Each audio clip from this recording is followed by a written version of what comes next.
Hi everyone, it's Jon Mitchell, Mayor of New Bedford, and this is another installment of the Mayor's Weekly Update. So we have a number of things to talk about this week. I wanted first to talk about something that's been on the air on radio this week a fair amount, and that has to do with the NIP ban by the licensing board. As you know, before the licensing board this week, there was a proposal to prohibit the sale of NIPs on the ground that there is a great deal of litter that comes from NIPs, that NIPs are a big source of litter around the city and the cause of vagrancy around a number of liquor stores around the city as well.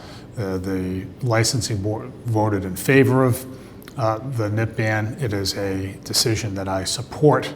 The licensing board took in the information available about litter and vagrancy and something that's hard to miss, and they heard a number of folks comment at the public hearing.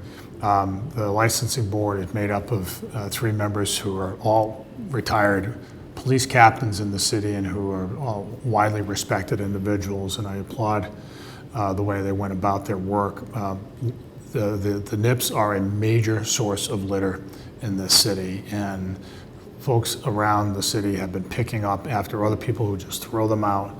And at some point you have to say, look, enough is enough. It would have been better if the legislature had put a deposit on them. That would have made matters a lot easier, but the legislature has been thinking about this for several years now and has not acted. And so, to my mind, there's waiting for the legislature to take that action and impose a deposit on the NIPs is just not realistic. So they proceeded, and I think that's something that will make a big dent in litter in the city. We've worked very hard.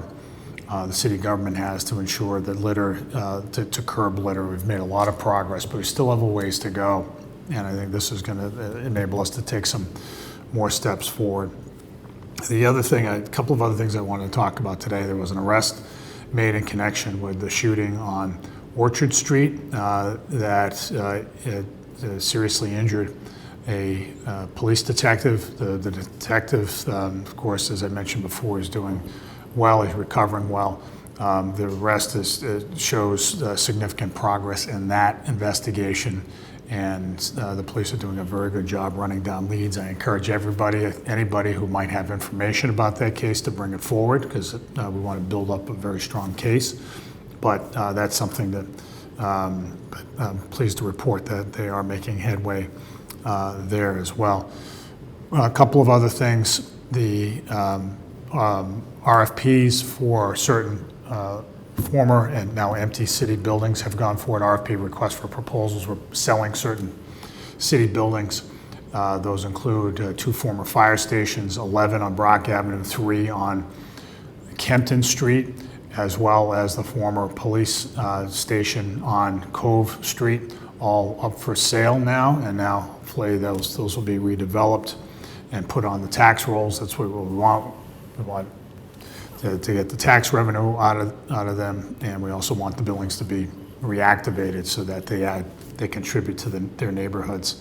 The last thing I just want to say is next week is, if you can believe it, is Feast Week. The feast starts next Thursday, and we look forward to a safe, family-oriented event. It's always a great time. You'll see me there for sure, but I just want to make sure that the police are making sure that everything's going to stay safe there. We've widened the perimeter. They're going to be using metal detectors, so if you're going, just be prepared to wait a little bit to get in. I think everybody understands these days that's a precaution that we have to take. In any major event you go to these days, you have to go through a magnetometer. If you turn on the TV and see the news all too often, you know about violence in America, you know exactly why we're doing it.